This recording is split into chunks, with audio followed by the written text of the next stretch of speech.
정리했고요. 첫 번째 이슈는요. 아베 일본 총리 얘기 좀 해보겠습니다. 이 정도면 뭐랄까요? 아베 역습이란 표현을 써도 될까요? 한번 내용 좀 짚어보겠습니다. 매일경제입니다. G20 주요 20개국 정상회의에서 자유무역을 외친 일본입니다. 그런데요. 우리한테 하는 모습은 그게 아닙니다. 한국 콕 찍어서 경제 고립 작전에 들어갔다. 바로 이겁니다. 방금 전에 일면 기사, 우리의 주력 수출품이죠.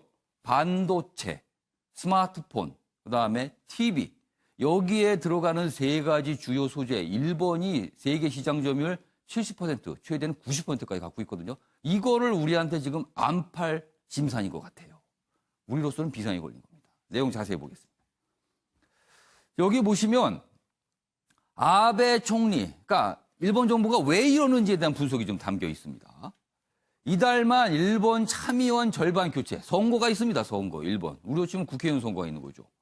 아베 최근 지지율이 주춤하자 선거 앞두고 기습 조치를 내놓은 것 아니냐 이렇게 분석을 하고 있습니다. 그리고요. 일본 언론에서도 자국 피해가 우려된다. 그리고 한국의 기술 국산화 부추길 수도 있다. 이런 비판 나오고 있습니다. 그렇죠. 이 소재는요. 일본 기업이 우리 기업에 파는 겁니다. 그럼 일본 기업도 손해가 되는 거예요. 그러니까 이런 우려가 있고 우리는 이참에 아예 우리 국산하겠다. 한국이 이렇게 나올 수도 있다는 거예요.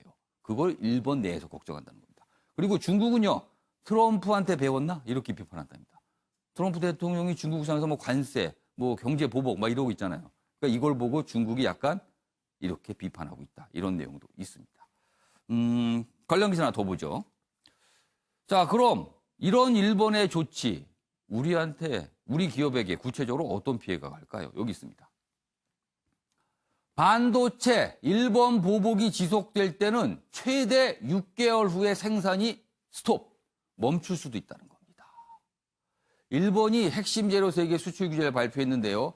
워낙 그 소재가 좋아서 그리고 기술력이 뛰어나서 사실상 대체가 당장은 어렵다는 겁니다. 여기에 우리의 약점이 있는 거죠. 그게 꼭 필요한데 국산화 가능할 수는 있으나 시간이 걸린다는 겁니다. 정부는 WTO 제소 등 강경 대응 예고다. 지금 여기 기사에는요. 이 핵심 세계 소재 얘기만 나왔지만 일본이 다른 조치도 지금 검토한다고 어제 발표했습니다. 뭔가 하면요. 이른바 화이트리스트. 우방국가, 안보적으로 우방국가한테는요, 안보 관련된 제품을 팔 때 별다른 심사 없이, 허가 없이 그냥 팔게 해줬거든요. 근데 그 화이트 리스트에서 우리를 제외하겠다는 거예요. 그건 뭡니까? 우리를 우방 대우를 안 하겠다는 거예요. 이것도 지금 검토 중이랍니다. 자, 그럼 여기서 어제 일본 당국의 공식 발표가 있었는데요. 그 영상 보겠습니다.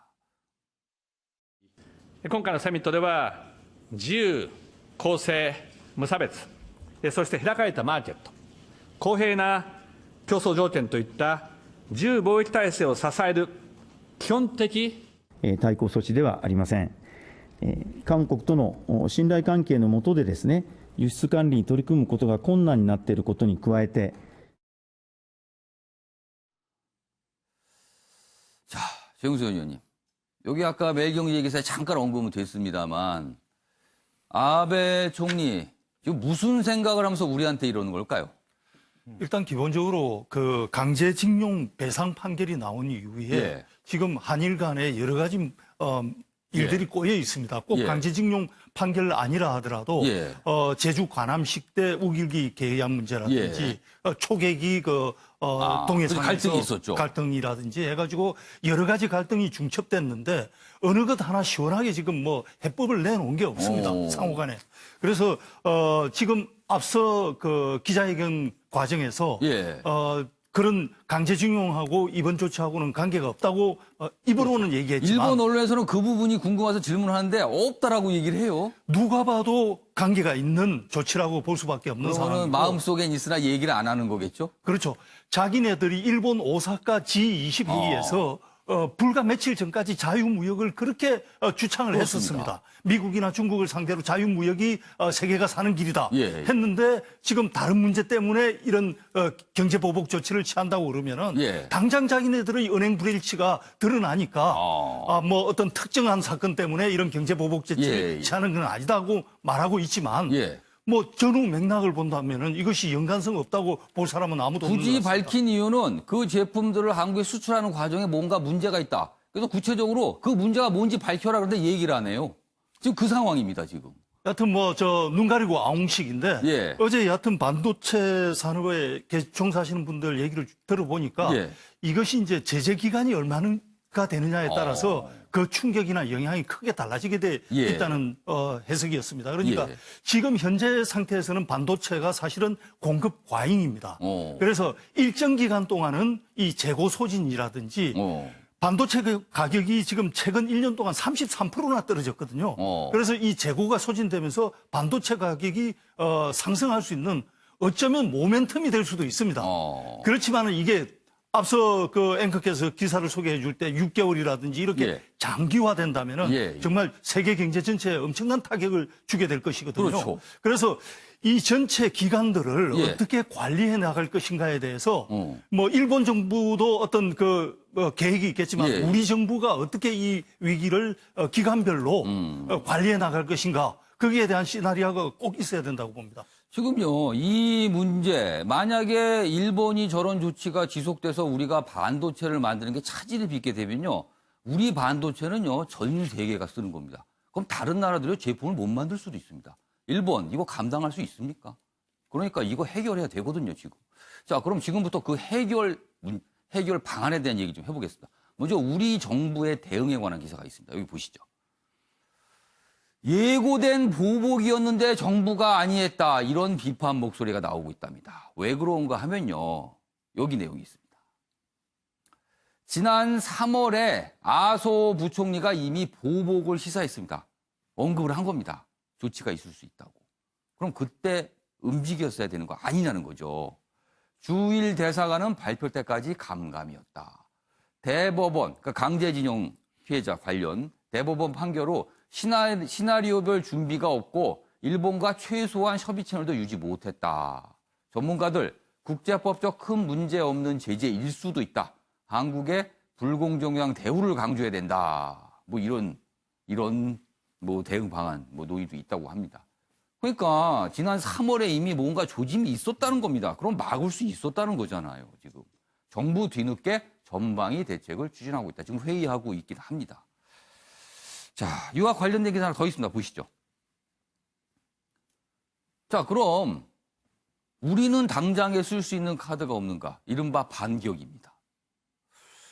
자, 이게 진짜 경제를 놓고 전쟁까지 가는 상황처럼 가게 되는 거예요. 그러면은 여기 보시면 한국의 반격, 일본 상식에 반하는 조치, WTO의 제소. 지금 당장은요, 일본을 좀 비판하면서 WTO로 가져가는 방법밖에 없는 것 같습니다. 깊은 유감이고 G20 합의 위배다. 뭐 실효성 있는 대응 카드가 없어서 전면전된 한국이 불리하다. 여기서 주목되는 게요. 얼마 전입니다.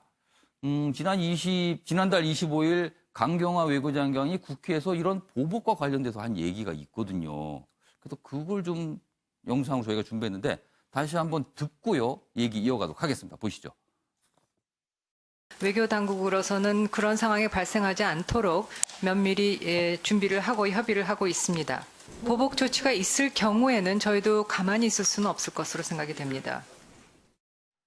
자, 면밀히 주시하고 있으나 보복 조치가 이루어졌습니다. 그러면 강경화 장관 얘기했습니다. 우리도 가만히 있을 수 없다. 자, 배재정 전 의원님, 현실적으로 뭘 할 수 있을까요, 우리가? 뭐 기사에 났습니다만 우선 WTO 제소를 예. 할 것 같고요. 예. 그런데 많은 전문가들이 염려하는 건 제소가 판결이 날 때까지 시간이 분명히 걸릴 것이다. 엄청나게 오래 걸립니다. 예, 이런 부분들을 예. 걱정하시는 거죠. 그러니까 우선은 이제 한일 간의 무역 분쟁이 좀 현실화됐다 이렇게 보는 것이 저는 예. 지금으로서는 예. 뭐 좀 그렇게 볼 수밖에 없다 이런 생각이 드는데 예. 이제 지금 걸려 있는 것이 일본 내부의 정치적인 일정입니다. 참의원 선거가 우리 예. 앵커께서도 말씀하셨습니다만 7월 말에 있게 되는데 예. 그러면 저는 지금 이 시점의 일본 정부의 조치를 어떻게 바라보는 것이 맞겠는가? 우선은 참의원 선거에서 뭐 한국과의 관계를 예. 본인들에게 유리하게 쓰려고 한다는 것은 아마 이견이 없을 것 같은데. 지금 이렇게 이른바 이제 한국 대의를 하게 되면 선거에서 유리하다는 판단을 한 것 같아요. 그렇죠. 예. 생각해 보면요, G20을 열었습니다만 지금 일본이 각광을 받고 있는 것이 아니라 남북미가 오히려 각광을 받고 일본 있지 언론에 않습니까? 판문점 사진만 나옵니다. 그렇죠. 그리고 우리 수산물 분쟁에서도 예. 한국 정부가 또 승소를 했었던 일이 예. 있습니다. 아베로서는 좀 위기에 몰렸다고 보고 그럴 경우에 한국을 공격하면 뭔가 국내 정치에 유리하다고 판단을 하고 있는 것 같은데요. 예. 이런 이제 정치 일정을 저는 오히려 역으로 본다면 예. 선거 이후에 일본과 한국의 어떤 대화 채널이 열릴 수 있는 가능성은 더 크다. 아. 이런 말씀을 좀 드리고 선거가 싶어요. 일단 끝나게 된다면. 예, 조금 전에 말씀하셨습니다만 반도체가 실질적인 타격을 입는 데까지는 이제 몇 개월의 시간이 걸릴 텐데 그 사이에 일본의 정치적인 일정에서 예. 선거가 끝나고 그렇다면 이 부분을 예. 계속해서 분쟁 상태로 둘 수는 없다. 예. 그런 차원에서 한국과 일본의 외교 채널이 훨씬 더 활발히 가동될 것으로 생각이 되고 예. 그런 면에서 보면 그동안 경색되어 있던 한일 관계를 역으로 풀 수 있는 손을 내민 것으로 볼 수도 있지 않겠느냐 이런 생각이 드는데요. 예. 이런 정치적인 해석과 달리 저는 한 가지 꼭 말씀드리고 예. 싶은 것은 우리 국민들께서 되게 속상하실 것 같아요. 어. 우리 핵심 산업인 반도체 산업이 이렇게 대일 의존도가 높다는 것을 예. 역으로 보여주는 것 아닙니까? 그러니까 그 소재가 없으면 이렇게 치명적인 영향을 받게 90 되는 몇 거죠. 퍼센트, 40 예. 몇 퍼센트도 있습니다만 예. 세 가지 중에 두 가지가 예. 90% 이상 대일 의존도가 높은데 그렇다면 우리가 진짜 반도체 강국이라고 얘기할 수 있는 것인가? 그런 면에서 저는 예. 뭐 대체 어떤 수입선을 확보하는 것도 중요하겠습니다만 정말 국산화율을 높여서 우리가 일본에 이렇게 지나치게 의존하고 있는 부분들에 대한 반성과 예. 미래지향적인 어떤 해결책 모색은 꼭 필요하다는 말씀을 드리고 그러니까 싶습니다. 지금 현실이 저렇게 국산화됐으면 좋은데 품질이 일본께 워낙 좋답니다. 그러니까 쓸 수밖에 없다는 거예요. 그러니 이게 단기간에 해결이 안 되겠죠. 자, 이규환 변호사. 예. 좀 아쉬운 대목은요. 막을 방법은 그동안 없었을까, 이거를. 그러니까 우리가 그동안 어떻게 보면은 지금 현 정부가 일본에 대해서 좀 어떻게 보면 상대적으로 다른 국가에 비해서 좀 적대시한 거 아니냐. 뭐 이런 지적도 나올 수 있을 것 같아요. 예. 일단 지난 3월부터 예. 아소 부총리가 예. 보복을 실시했음에도 불구하고 현 정부가 전혀 준비하지 않았다는 것. 저는 그 이유를 잘 모르겠습니다. 너무 낙관하고 본 있는 거 건가요? 아니냐.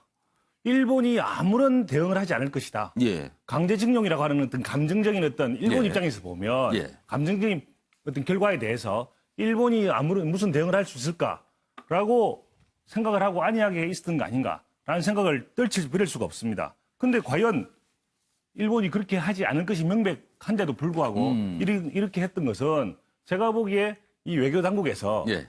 이 달리 어떤 선택할 카드가 별로 없었다라는 점도 저는 하나의 이유가 카드가 없었다고요? 그렇죠. 거기에 대해서 어떤 예를 들어 지금 가장 중요한 것은 예. 강제 대법원 판결이 지금 난 상태 예. 아닙니까?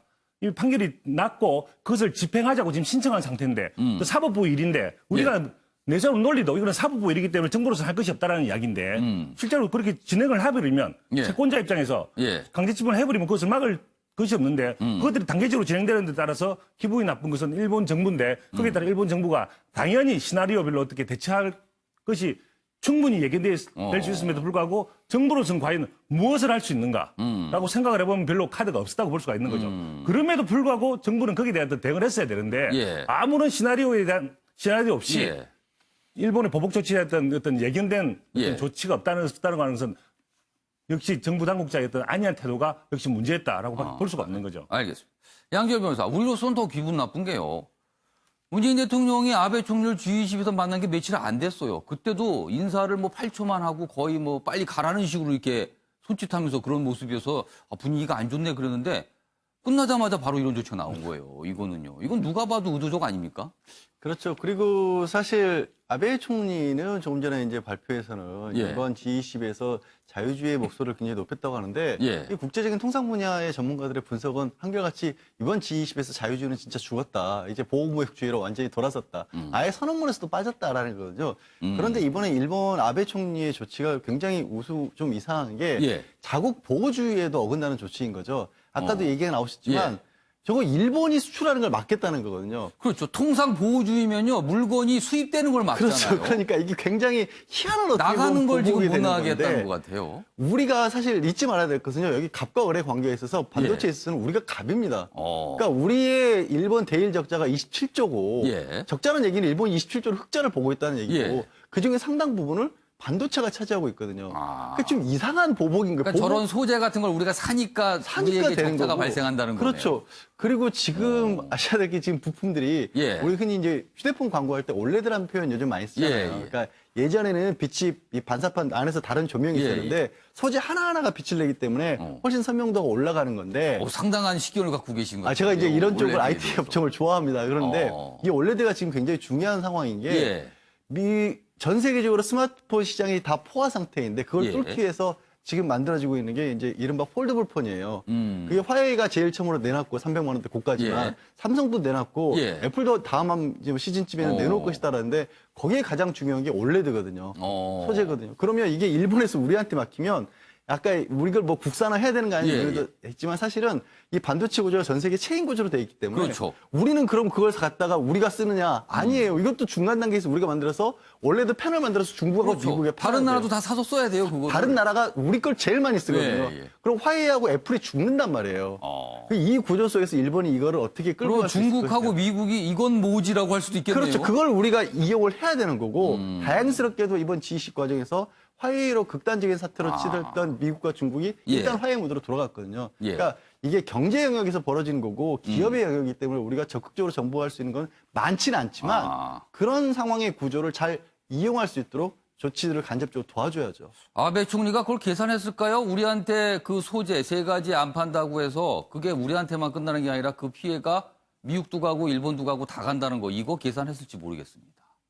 거기에 우리의 뭔가 좀 돌파구가 있을지 않을까 하는 생각도 좀 듭니다. 알겠습니다.